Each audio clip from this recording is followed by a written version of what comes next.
That's all you need to watch. Happy Monday to everybody. Welcome to a new week here at Vivial. And our stand-up, Rhonda, you're late. I'm sorry. I just did that to think I'm just back from vacation.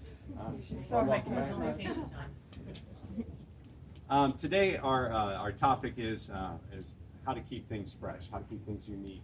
When we're placing a call to a client every 30 days, the first 3 months, we've got a lot to talk about. We have new items, we have strategy, we have structure for them, we have ideas. About month 6, I'm spouting out the same stats I spouted out in month 3. You get kind of rote and kind of complacent in what you're saying, and you just want to get through the call so you can get that mark, see it come up here and try and catch Linda Royal for the day. So basically, there's always things that we need to be added to the call. So it's something unique that you bring. I told Becky that I was going to call on her today. She's hiding. She's over there. You can't blame her. Becky, I want to pick your brain just for a minute. Becky Van Dyne, ladies and gentlemen, has more tenure here than most of us put together. And it's part of the original.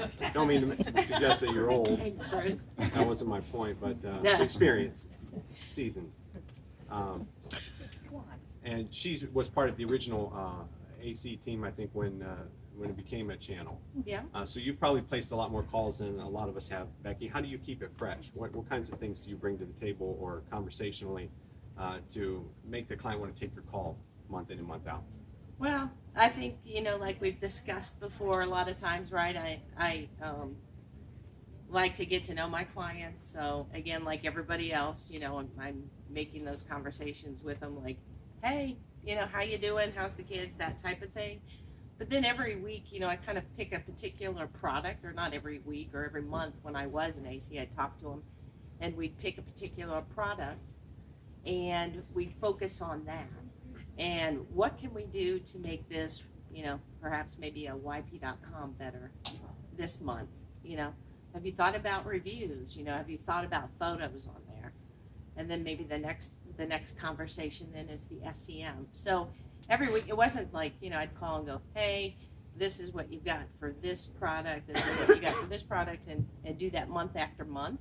It was every week. I'd go over those things and I'd point out trends that I was seeing. Like, hey, listen, since we last spoke, I'm noticing your website's, kind of dropped off in hits and, in the number of views and what have you. I said, let's think about spicing it up a little bit, maybe, again, personalizing it. So, I think it can get mundane if you're going over the same things every month with your clients, but, by mixing it up like that, focusing on, maybe one particular product at a time when you call, I think that can really make a difference, and it keeps them, interested. So That's great. Thank you, Becky. Very insightful, and it kind of leads into a couple things I was going to say.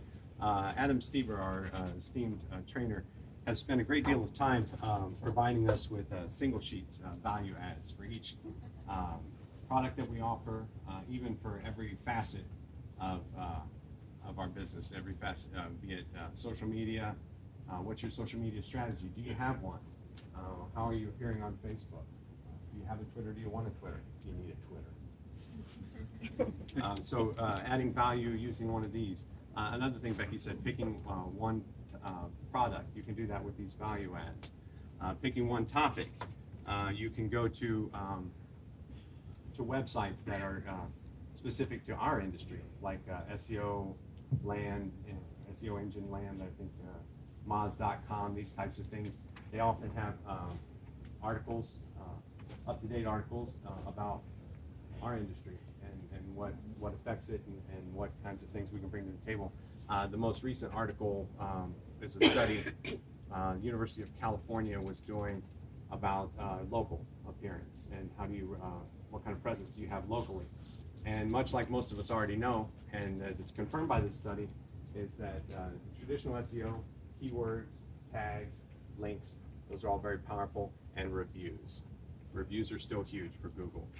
So that can be something that you take away from it or that you bring to a client. How do they get Google reviews? How do they solicit them? More importantly, how do they get their clients to find it? One of the easiest things I've found is to there's a link where you can make a link to their review page and then place it on a button on their website.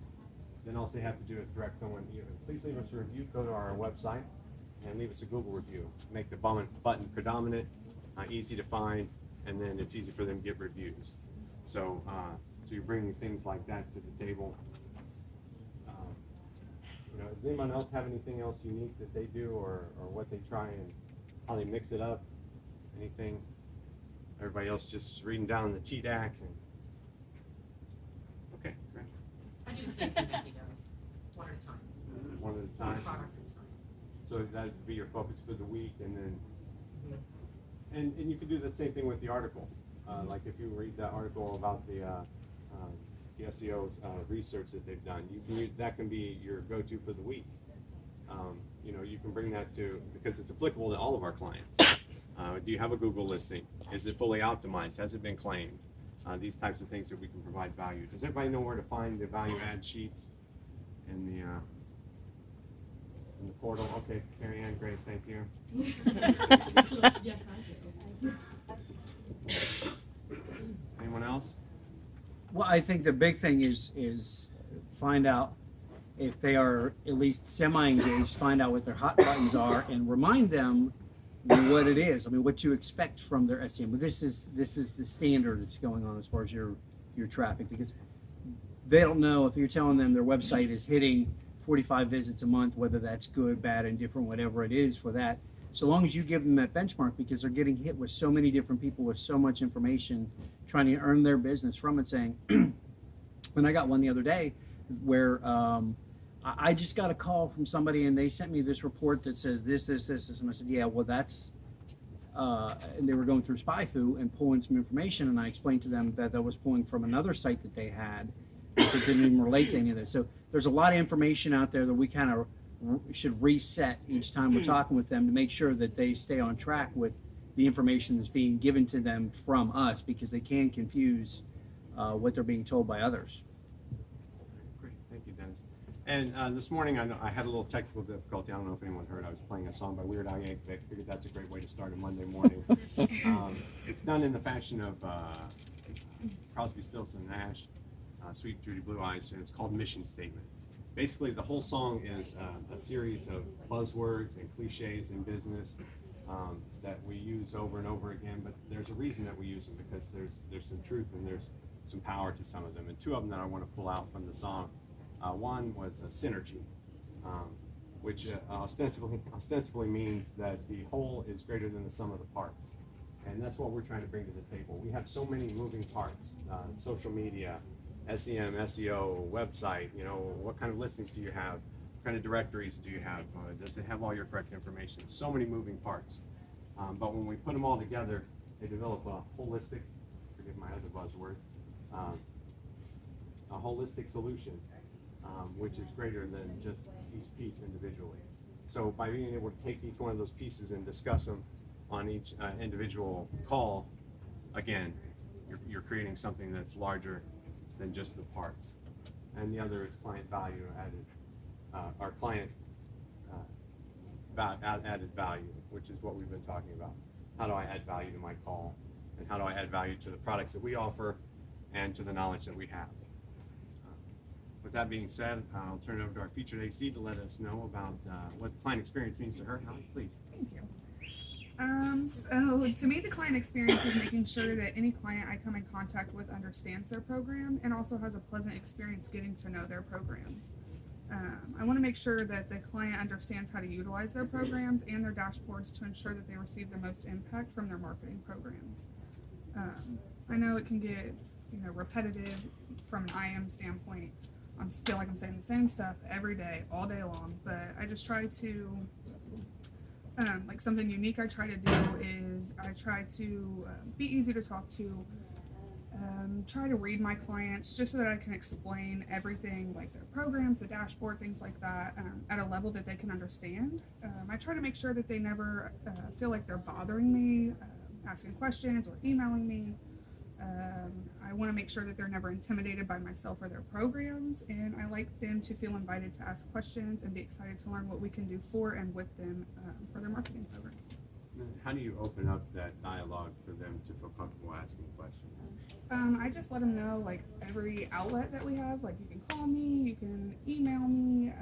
I just want to make sure that you know I'm available whenever you have time to contact me. Things like that. I just want to make sure that they know that even if I can't get back to them right away, that I'm still going to give them an answer. Hopefully by the end of the day that they ask the question.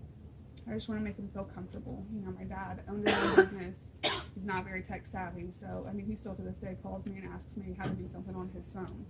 So I just try to make sure that I can explain stuff to people the way that they understand, so that they feel comfortable talking to me, asking questions, or even just talking to me about their day. Thank you. The challenge for you and the AC of your choosing here, Mystery AC, will be to present a call from today where you added value to the client experience. Don't pick that.